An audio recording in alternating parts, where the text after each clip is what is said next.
Well, if it feels like it started raining back in March and it hasn't stopped, you're not really wrong. And rain continues for a lot of us out there this evening. Just a few spotty showers remaining. You got one in Logan County. This is going to be, right along 309 north of Mount Magazine State Park, not far from Cove Lake. Just a real spotty shower out there. Meanwhile, you've got some other spotty showers in Washington, even Benton County, pretty much all up and down 49 between, let's say, Fayetteville up through Springdale. Really spotty shower. A lot of this is going to continue fizzling out over the next couple of hours.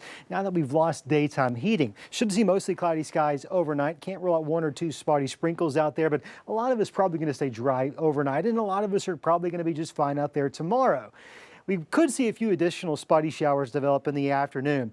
These are those typical summertime afternoon pop-ups that a few folks get in on the action. Most everyone stays dry, but then once the sun sets, it all fizzles out. That's kind of what we're looking at here tomorrow. I wouldn't exactly key in on the exact placement of some of these. I think everyone's going to have a decent enough chance. You'll notice, though, by 6, 7 o'clock tomorrow evening, all that's fizzling out and will end up being dry. Most of the day dry tomorrow for a lot of folks. Most of the day dry for a lot of folks again on Tuesday.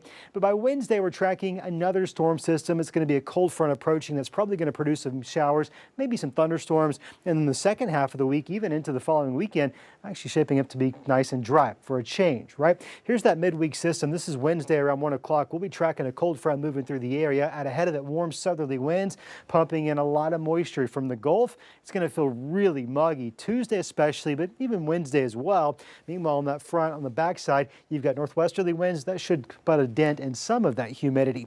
Best chance of rain associated with this front, maybe some thunderstorms, probably going to be the second half of Wednesday.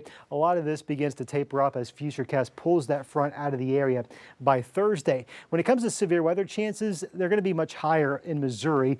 We'll watch. It's close for comfort, right?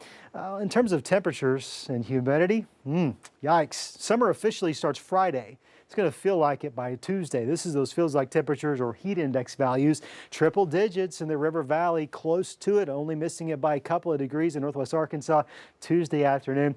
Yeah, Wednesday and Thursday are a little bit better, but not all that bad. Speaking of heat, the Razorbacks are going to have some tomorrow afternoon. 94 degrees at first pitch, but with all that humidity there in Omaha, we'll have heat index values 95 to 100 degrees throughout the game. Winds will be out of the south 5 to 15 miles an hour. Your 10-day forecast shakes out like this. We're dropping to the 66-degree mark overnight tonight. Patchy fog when you wake up tomorrow morning.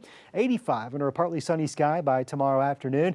A little bit warmer in those low 90s on Tuesday. Lots of humidity to come with it as well. There's that midweek rain chance Wednesday into Thursday. Better chances in the Missouri area just off to our north, but a few scattered thunderstorms nonetheless. A nice dry stretch Friday, Saturday, Sunday likely taking shape. Dry but warm. Look at those temperatures, especially in the River Valley. We're likely going to be in the middle 90s by the end of the week. It doesn't get much better going into the weekend. A few additional rain chances shaping up to about 8, 9, 10 days from now.